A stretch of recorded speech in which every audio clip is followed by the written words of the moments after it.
Здравейте, приятели! Вие сте с видеоканала на Техноматика Гаражни врати и днес искаме да ви запознаем с ето тези икономични мотори за плъзгащи гаражни и оградни врати.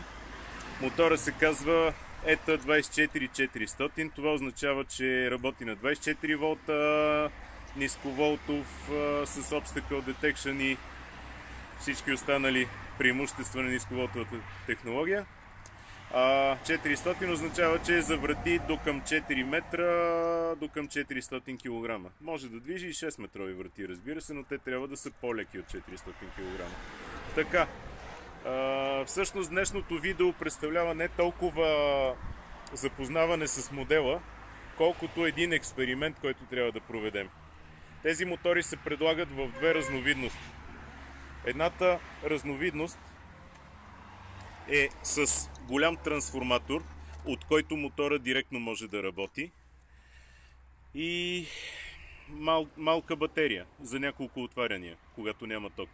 Другата разновидност е с голяма батерия, която е за много отваряния, и с мъничък трансформатор, на който мотора не може да работи директно, който мъничък трансформатор държи постоянно на подзаряд батерията, т.е. той постоянно я зарежда. За тази цел има съответната електроника, никога няма да се презареди тази батерия, разбира се. Но, каква точно е целта на днешния експеримент? Искам да разбера на този мотор конкретно, който е от варианта с малък трансформатор и голяма батерия, колко много последователни отваряния може да направи той, тъй като след като се разреди тази батерия напълно, ще трябва да се изчака известно време, примерно 2 часа, тя да се зареди отново. За да стане по-ясно, ще повторя още веднъж. Единия вид мотор в същия корпус, който се намира, работи директно на трансформатор, а когато спре тока, работи няколко отваряния прави на една мъничка батерия. Когато пък и тя е свършила, можете да го отключите за ръчно обслужване. Тези сигнали показват, че сме на ръчен режим, и да дръпнете на ръка вратата, да отворите вратата на ръка. След което можете пак да заключите и вратата вече е в автоматичен режим. Това е единия вариант на мотора. Другия вариант, който ще разгледаме днес: малък трансформатор, държи една голяма батерия на подзаряд и мотора работи изцяло само на батерията. Значи теоретично има възможност при по-интензивно използване, макар че това е мотор за битови нужди и се предвижда неинтензивно използване при него.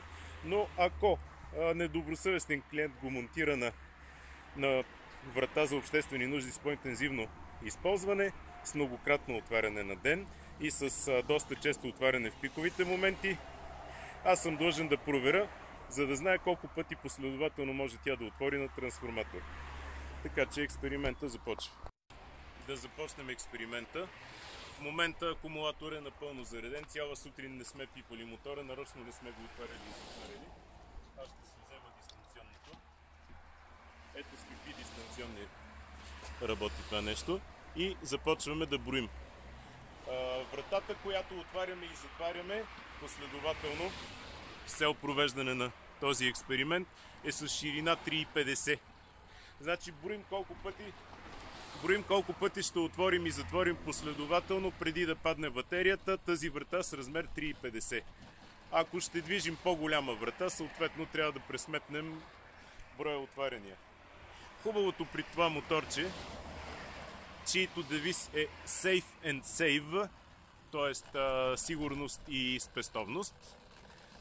Иначе казано, хубавото е, че въпреки ниския му ценови клас, напълно бюджетен, имаме такива функции като Mac Stop в краищата на хода, с цел да не блъска силно вратата, като работа на батерия при липса на електрозахранване, като Obstacle Detection, т.е. като опре в някакво препятствие, спира и връща.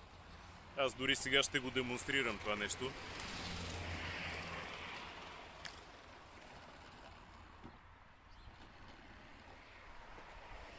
Ето това е Obstacle Detection функцията. Значи, 2 пълни отваряния и затваряния сме направили. Продължаваме да броиме. На който не му е интересно, Аз ще снимам непрекъснато, на който не му е интересно да превърти клипа напред. Нарочно не искам да прекъсвам снимката, защото няма да стане ясно колко пъти отваря на вратата последователно.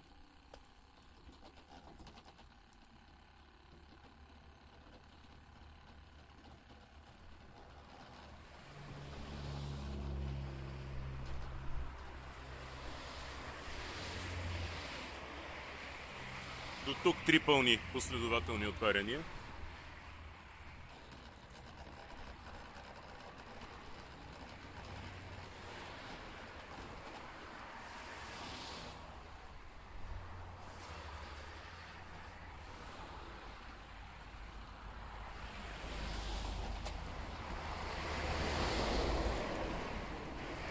Сега е момента да кажем, че в реалната практика такива последователни отваряния няма как да се правят.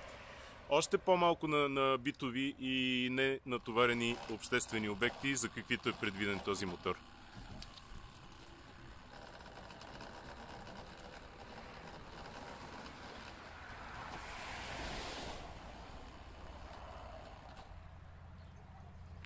Четири пълни отваряния и затваряния.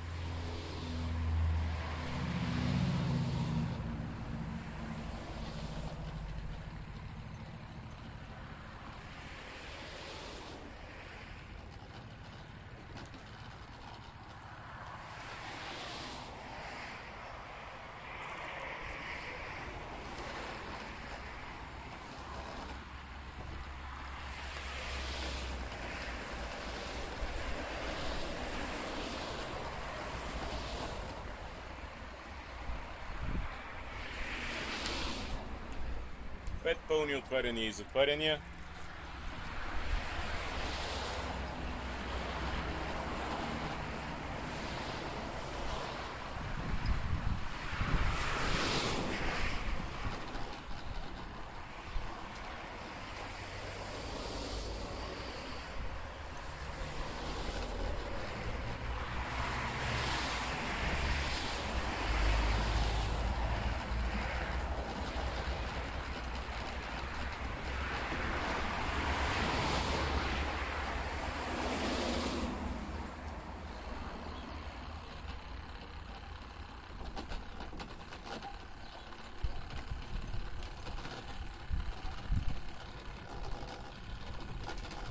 Защо производителят е направил два такива момента? Два такива мотора с различен подход. Единия с малък трав и голям акумулатор, другия с голям трав и мънички акумулатори. Защото варианта с големия трансформатор и мъничките акумулатори работи дори високо интензивно, няма проблем за него. Но при него акумулатора е опция и е извън цената. Той не е скъп, мисля, че е 30 на лева, но трябва да се плати отделно. А този вариант, който е за битови нужди, на практика е със същия мотор-редуктор. Той като технически възможности е едно към едно като другия, но разчита на това, че работи с малко травче и зарежда голям акумулатор. Акумулатора е в цената. По-ниската стойност на трансформатора позволява на производителя да сложи в кит комплекта и акумулатора. Това е била идеята. Да получите един хубав голям акумулатор, при спиране на тока да можете да си отворите многократно вратата, без да се замислите. За виладжийски райони, където често спират тока и за дълго време.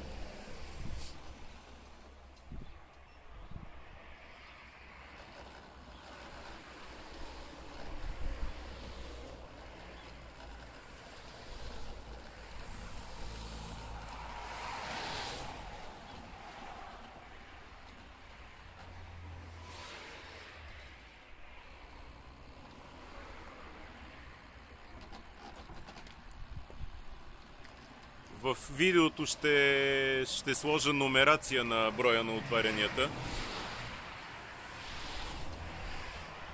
Така че отстрани ще може да виждате броя на циклите. Колко пъти е отворила и колко пъти е затворила вратата. Пак казвам, такава интензивност на практика няма как да се получи, защото това на такива обекти с такава огромна интензивност, каквато каквато имитирам в момента, се монтира бариера, а не електромотор. Продължаваме да снимаме без прекъсване.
Изненадан съм. Уникално добре работи. Значи някъде 13-14 отваряния едно след друго. В такъв режим плъзгаш мотор не работи. Както казват колегите, това не е бариера. Обикновено има време поне автомобила да премине, т.е. мотора си почива, акумулатора се възстановява. Но за да сме максимално сигурни, искаме да се презастраховаме, правим такъв супер интензивен тест.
Честно казано, на мен този експеримент започна да ми омръзва. Оказва се, че не само, че не загрява мотора, ами не е в състояние да се изкави батерията след между 30 и 40 отваряния съм му направил до момента. Честно казано, той въобще не е предназначен за такава интензивност. За такава интензивност има по-скъпи машини, които са си интензивни, за интензивно използване. Така че мотора за битови и ненатоварени обществени обекти е просто перфектен. Преспокойно можете да му направите 30-40 последователни отваряния, след което трансформатора ще успее отново да зареди акумулатора и може да се отваря още. Предполагам, че цифрата е доста по-голяма, но видеото стана оттекчително, експеримента също. Така че ще го приключваме.